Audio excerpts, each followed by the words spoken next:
to Senator McDonald, and then I'll come back on this side. Yep. Thank you very much, Mr Acting Deputy President. Look, I want to stand to support Senator Roberts' motion because I think that transparency in the decisions we make around food are critical. They're important. Nobody should be afraid of transparency and inquiries into something like this. And so I congratulate Senator Roberts for bringing this forward.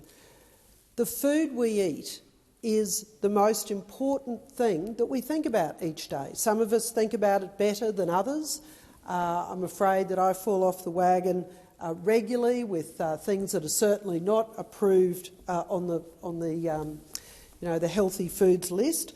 But generally, particularly the food that we give to our children, that we put on plates to share with our families and friends, we think about that a lot. We think about it in terms of cost. We think about it in terms of nutrition. We think about it in terms of when we plate up, are we going to be regarded as a superhero? And I learnt a lot about that running butcher shops. That is the sort of decisions that we as humans make as we decide what it is that we're going to feed our loved ones, our in-laws and ourselves. Now, this idea of having an inquiry into what cell-based meat or protein is, what in vitro food is makes complete sense. It makes complete sense to provide an environment where Australians and other people around the world can see a very open and transparent discussion. There is nothing to be afraid of, I believe, from either the meat industry, but also from the cell-based meat industry, because we should welcome consumers feeling confident in the food that they buy. Now, last week I had the benefit of being at a summit with a very interesting panel of people, but one of them researches humans' desire for food and what the future of food will look like. And there is a great deal of data that shows that consumers are looking for an understanding of what they eat, of trust in what they eat. Now, Australian farmers are very high on the list of trusted professions. I believe at the moment it is doctors, nurses, farmers. There has been a huge investment into people understanding where their food is grown and how it's grown, and we should celebrate that. But if there is new entrants to the market, they are actually seeking that same tick, that same quality understanding, that same desire from humans to know that this is something that they should feel confident about. And this application for in vitro protein that's in process has gone before FSANZ. And I have to tell you that I am not satisfied that this is a transparent organisation, because in 2016 they allowed an application from a major food manufacturer to go through to change the definition of meat. And they allowed it to become so broad that you can now have processed vegetables, processed plant protein being called meat. Put a picture of the animal on the front, talk about meat, and that's branded in the product. I'm not afraid of that, but it's not right. We spend so much time demanding that consumers have truth in labelling, that they can trust the claims that are made, and yet we allowed through a process that allowed for consumers to be, frankly, misled. So the idea of this referral that Senator Roberts is making is about transparency, about confidence, and I would hope that one element of that will be about the definitions of what this is. One of the people who I met during the process of the inquiry was Professor Paul Wood, AO. Now, Professor Wood just last week addressed the Rural Press Club in Queensland, and he talked about exactly this topic of the production of cell-based meats. Now, this is an important topic, not just because of consumer sentiment, not just because of nutrition, but we have seen a whole lot of startups recently that take the hard-earned dollars of mums and dads investors and of taxpayers' dollars, and very sadly, those startups have not been able to support the claims that they have made. And there have been millions of dollars that have been wasted, the problem not being that a project is not worthy of investigation, it's that their claims have been too great, too outlandish, too, it reminds me of when you get a rush on a market. This is so exciting, we're going to pour money into these things. But there runs the very real risk of cell-based claims doing what has already happened with plant-based claims and people losing a lot of money. And these claims that are being made about the production systems do bear to stand up to the scrutiny of a Senate inquiry. Because if they have nothing to be frightened of, then they should welcome this. And for a government that has come in based on, we believe in transparency, we believe in a new kind of government, well, this is just one more example of how hypocritical that is, because the moment that we want to try shine some light on a very important topic, no, we're going to shut that down. We're going to shut down any transparency into this examination. There is no risk, I believe, that these new plant-based proteins or cell-based technologies are going to drive out the production of traditional farming methods. It just won't.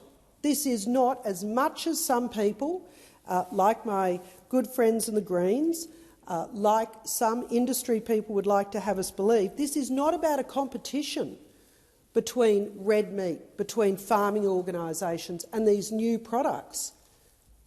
Please do not think that is the point of what I'm trying to say tonight. I'm trying to say that there is a new technology coming to town which, if it was successful, could potentially feed poorer parts of the world, parts of Africa, South America, to provide a different form of protein.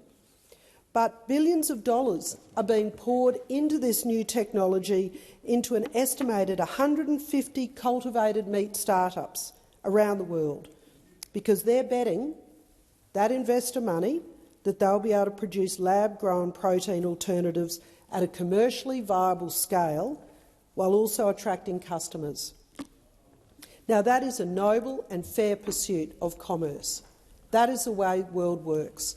New products come to market, they're invested in, and then consumers make a decision about whether or not that is going to go ahead.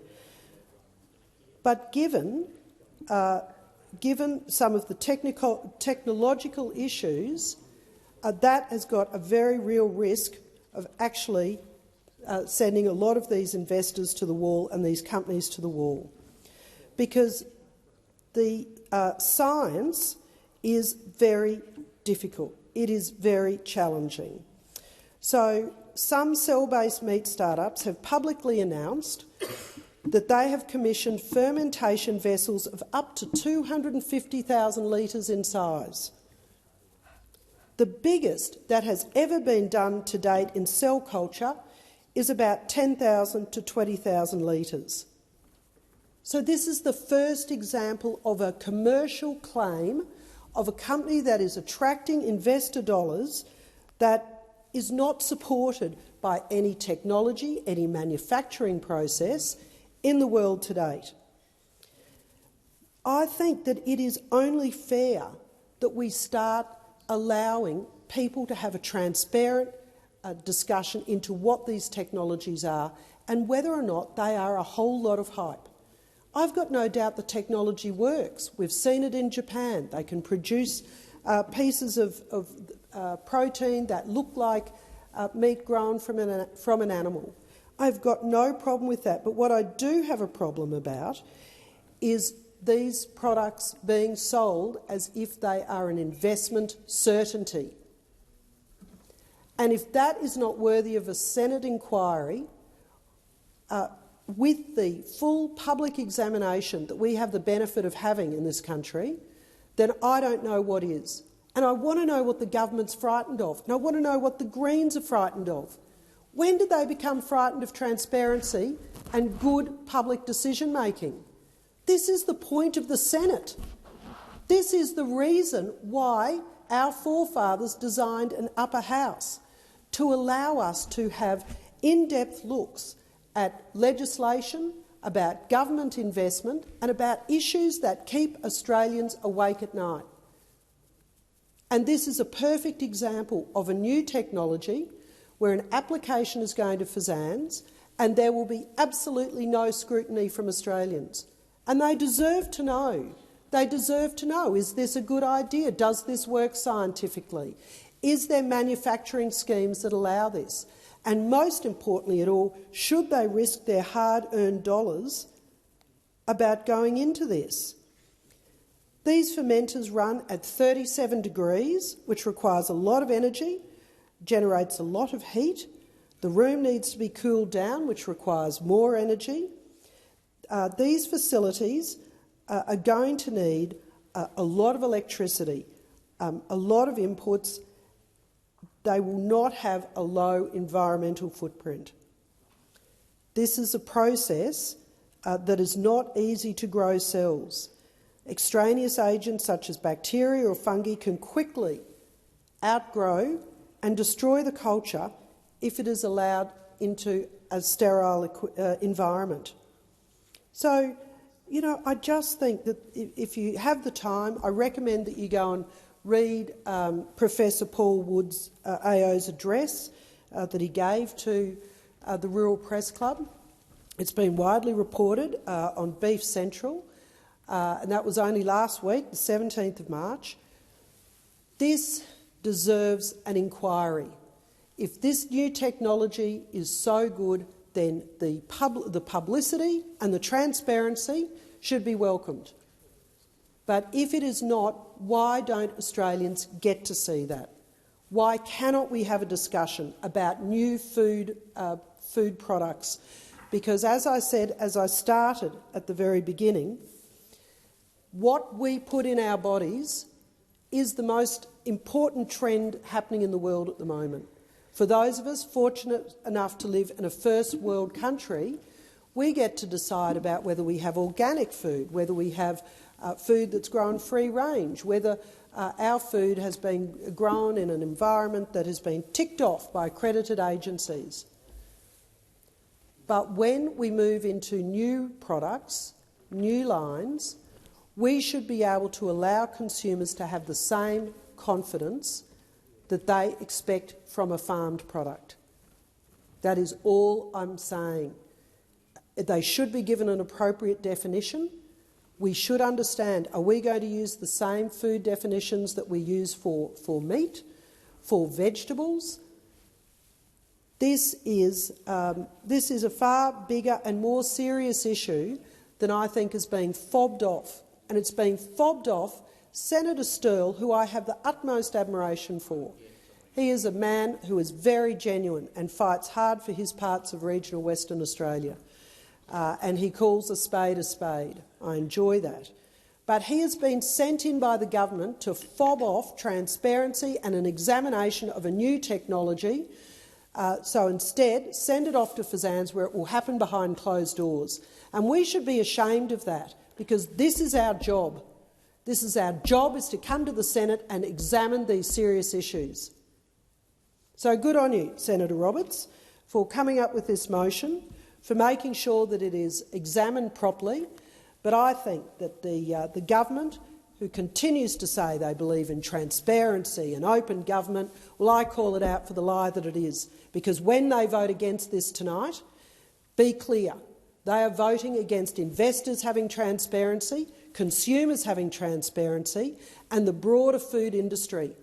I think it is shocking, and they should be ashamed. Senator